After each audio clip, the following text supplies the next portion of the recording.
hasieran aipatu den bezala, Ane de la Presa dugu gurekin. Euskara Abentura den sortzailetako bat da eta hemen ekimena zer den aurkeztera etorri da. Ongi etorri eta arratsaldeon, Ane. Arratsaldeon, kaixo. Zer moduz? Oso ondo, mila esker. Beno, konta iguzu, pasaden astean aurkeztu zenuten hemen Nafarroan, ez? Eta zer da Euskara Abentura? Euskara Abentura, 16-17 urteetako, edo tarte horretako gaztei zuzendutako abentura bada, espedizio bada, Euskal Herri osoko lurraldeak zeharkatuko dituena 2018ko uztailaren batetik 31-ra. Zeharkatuko du eta gainera bide berezi bat eginez, ez? Bai, aurtengo ediziorako behintzat, Done Jakue bidea aukeratu dugu ibilbide moduan, eta hori, Done Jakue bidearen hiru bide egingo ditugu, frantses bidea, barnealdeko bidea eta kostaldeko bidea. Dena batera da? Bai, hasiko gara, Maulen hasiko da espedizioa, hortik, Iruñetik pasatu eta Bianaraino joango gara, Done Miegliaga kupularaino jaitsiko gara bertako glosak, euskaraz idatzitako glosa zaharrenak bisitatzeko, bide hori autobusez egingo dugu. Gero jarraituko dugu barnealdeko bidetik kontrako norabidean eta Iruñaraino, Baionaraino, eta gero kostaldetik jarraituko dugu Getxon amaitzeko. Uztailean izango da, aipatu duzu. Bai, hori da, hilabete oso hartuko du, eta uztailaren batean hasiko da Maulen, eta uztailaren 31an amaituko dugu Getxon Bizkaia zubian. Eta zeintzuk dira bere helburu nagusiak espedizio honena? Guk proiektu hau pentsatu genuenean, hasiera batean, agian batez ere euskara gazteen artean sustatzea zen lehendabiziko helburua edo, eta batez ere testuinguru, aisialdiko testuinguru batean, ez? Azkenean euskaraz beti eskolan hitz egiten dugu, unibertsitatean ere askotan egiteko aukera badaukagu, baina testuinguru akademiko honetatik aterata batzutan ez dugu euskararako gunerik topatzen. Orduan hori eskaintzea zen gure helburua, baina horretaz gain ere, saiatuko gara, edo gure beste helburuetako bat da, gazte euskaldunen sare bat sortzea. Orduan, hori harremanetan jartzea, euskara hitz egiten den lurralde ezberdinetako jendea, eta gazte ezberdinak, eta etorkizunean gazte horiek, harreman horiek mantentzen jarraitzea. Gero horretaz gain, Euskal Herriaren ezagutzan ere sakontzea gustatuko litzaiguke, azkenean gazte hauei aukera hori ematea beraien ingurunea hobeto ezagutzeko, beraien inguruneko kultura, historia eta bar. Eta gero horrez gain ere, beste guk edo talde antolatzaileak positibo moduan kontsideratzen dituen beste balore batzuk transmititzea dela ekologia? Hori da, adibidez ingurunearen errespetua, turismo arduratsua, genero berdintasuna, bizikidetza eta bar. Aipatu dituzu zenbait hiri eta geroan nun egiten duzuelo edo... Etapa bakoitzean, hau azkenean abentura bat da, orduan erabaki dugu herrietako frontoiak erabiltzea bertan gaua pasatzeko. Orduan frontoi estaliak erabiliko ditugu, orduan eguraldia txarra bada edo zer gauza, hori da, estalita egongo gara. Baina aldi berean bada ematen dio abentura kutsu hori, ez? Eta kentzen digu kanpamendu bat montatu eta kentzeko beharra egunero. Eta horretarako udaleekin hitz egin duzue? Hori da, harremanetan gaude, adibidez datorren astean Gasteizko udalarekin bilera badaukagu, eta bai, udalerriekin kontaktatu beharko dugu honetarako bai. Nola izaten ari da antolakuntza?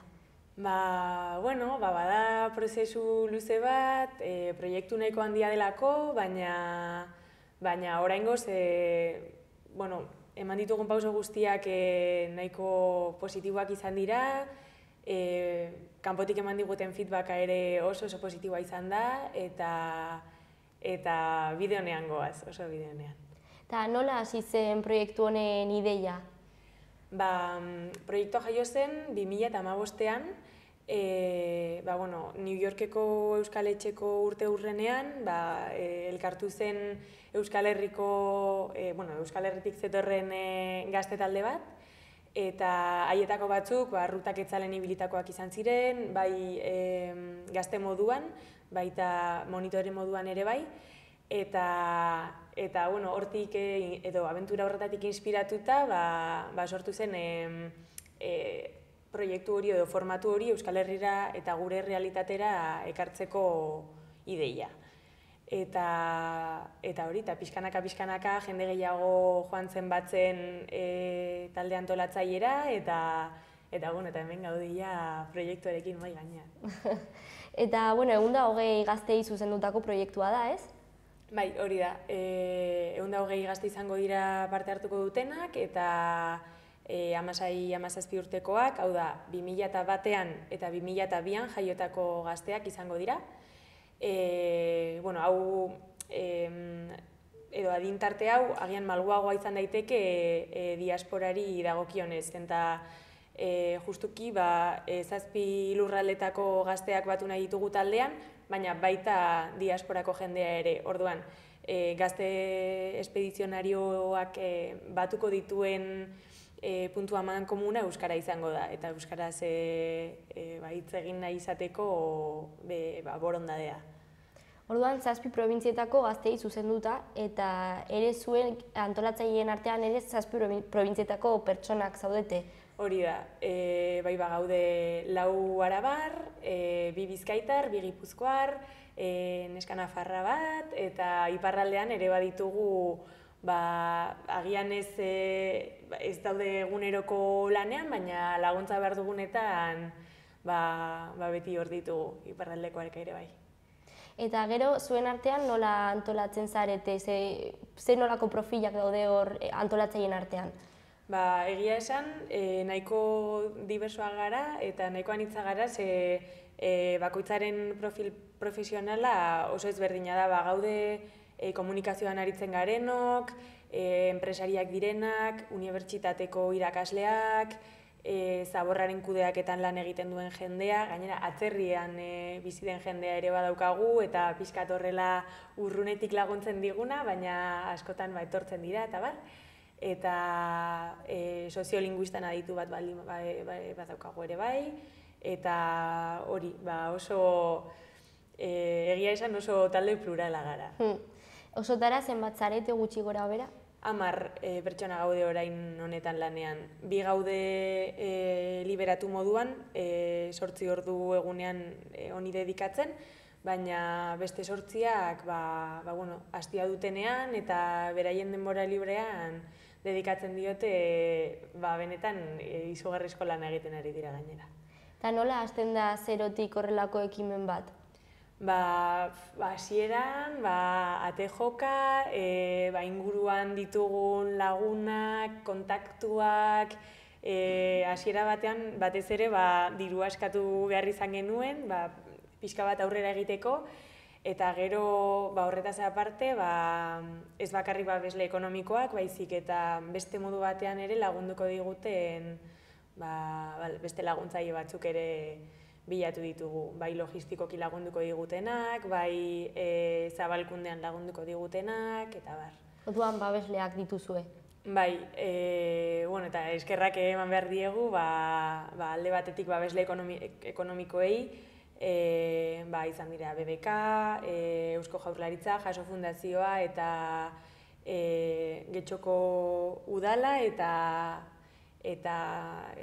Euskadi Nafarroa Akitania Euroeskualdea. Eta gero beste hainbat babesle, batez ere Eusko Ikaskuntza, asko lagunduko diguna parte hartzaileen aukeraketa prozesuan, eta gero Geu Elkartea, UNESCO Etxea, Nafarroako eta Euskadiko Gazteriaren Kontseiluak, Udel, Udalbiltzak, eta bar. Asko, orduan. Bai. Azkenean, horrek ere segurtasun ematen digu, ez? Bakarrik ez gaudela eta badaukagula atzean aurrera bultzatzen laguntzen digun talde bat. Bai, ideia interesgarria dela ikusten dutela, ez? Hori da, bai, egia esan hori, jendeak pilo bat animatu gaitu eta hori, eta oso uste gu ere, eta saiatu gara, eta hori zen pixka bat gure helburua, gure babesleen artean ere pixka bat toki guztietako babesleak izatea eta uste dut lortu dugula. Hasieran, hau lehendabiziko edizio bat dela aipatu duzu, orduan nola ikusten duzu etorkizuna? Ja, datorren hurrengo edizio batean pentsatzen edo? Bai, oraingoz ez gaude hortan pentsatzen, oraingoz aurtengoan murgilduta gaude goraino. Baina ideia hori da, azkenan aurten dena ondo ateratzen bada, proiektuak aurrera jarrai dezan eta urtero errepika dadin eta hori da behintzat gure helburua, baina momentuz zentratu gaitezen honetan baina konbentzituta gaude oso aterako dela. Oraintxe bertan ze puntutan zaudete? Apuntatzeko aukerarik dago gazteentzako edo? Bai, izen ematepea irekita dago, martxoaren 18iraino irekita egongo da, eta izen emateko gazteek, izen ematearekin batera, bi dokumentu bidali beharko dizkigute, alde batetik motivazio gutun bat, eta beste aldetik lantxo bat edo proiektu bat. Motivazio gutunean kontatu beharko digute gutxi gora bera zergatik dauden interesatuta gurekin etortzean, eta zergatik parte hartu nahi duten Euskara Abenturan. Eta lanari dagokionez, egin behar izango dute proiektu txo bat, eta guk 3 gai eta 5 lan mota proposatzen ditugu. Gaiak izango dira, lehenengoa Euskara eta nire herria, bigarren Euskara eta emakumeak, eta 3. Euskara eta itsasoa.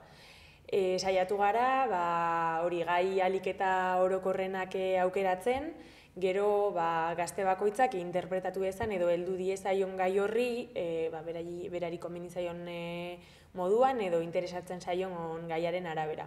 Orduan, adibidez, Euskara eta itsasoa gaia aukeratzen duen batek egin lezake, Euskal Marine liburuzko lan bat edo itsasoari buruz hitz egiten duten kantei buruzko lan bat, edo zer gauza. Eta 3 gai hauetaz aparte, 5 lan modalidade proposatzen ditugu. Orduan, lan motak dira historikoa, literarioa, plastikoa, ikusentzunezkoa eta musikala. Orduan, nahi dugu gazte bakoitzak izatea aukera, berari edo hoberen moldatzen den moduan kontatzeko edo garatzeko gai hau. Sorkuntza artistikoa orduan ere bultzatzen duzue? Bai, noski. Guk nahi dugu, gure taldean nahi ditugu orotariko profiletako gazteak. Gure talde sortzailean bezalaxe, ez? Azkenean, dirudi lan bat egin behar duzunean beti izan barzarela idazleona, guk ez ditugu idazleonak bakarrik nahi, beste talentuak dituen jendea ere gure artean nahi dugu. Eta gero aukeratzerako orduan, leku bakoitzeko ez dakit zenbat pertsona egon behar dira edo? Bai, hori da. Aurkezten diren gazte guztietatik 120 aukeratuko ditugu. Horretarako egongo da zuzenketa prozesu bat, Eusko Ikaskuntzak justuki lagunduko digu zuzenketa prozesu honetan eta hautaketa prozesu honetan, eta taldea sortzerakoan ere bai kontuan izango dugu beraien jatorria.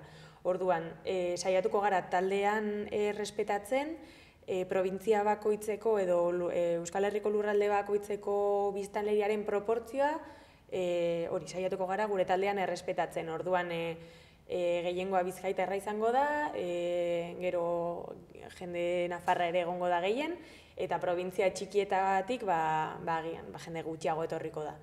Eta horretaz gain, diasporatik ere bi pertsona ekartzen saiatuko gara. Eta gero noiz jakingo da zeintzuk izan diren aukeratuak? Hori, esan bezala, martxoaren 18an izten da izen emate epea. Gero hilabete bat izango dugu zuzenketarako, eta apirilaren 16an argitaratuko dugu parte hartzaileen zerrenda. Gure webgunean argitaratuko dugu, www.bikoitza euskarabentura.eus, eta edabideetan ere agertuko da. Beharrezko alda ere fisikoki kondizio honetan egotea edo horrelako zerbait? Gomendagarria da, hori azkenean oinez egingo den espedizio bat izango delako, egongo dira ere atsedenerako tarteak eta agian zatiren bat ere beste garraioren batean egingo dugu, trenez, autobusez, itsasontziz ere nordaki. Baina asko ibiliko gara, orduan, ez da oso kirolariak ez diren pertsonek ere egin ahal izango dute, azkenean edonork egiten du Santiago Doneiako ebidea, baina gomendatzen dugu gurekin etorri aurretik pixkatxo bat ibiltzea eta zapatilak biguntzea batez ere. Mila esker, Ane? Zuei elkarrizketagatik, gonbidatzeagatik, eta hori, soilik animatzea 2001 eta 2002an jaiotako gaztei gurekin etortzeko, eta hori, webgunetik han topatuko dute informazio guztia, eta hori, animatzea. Apuntatu, bai. Oso polita izango dela ematen duelako, bai. Esan bezala, eskerrik asko. Mi esker.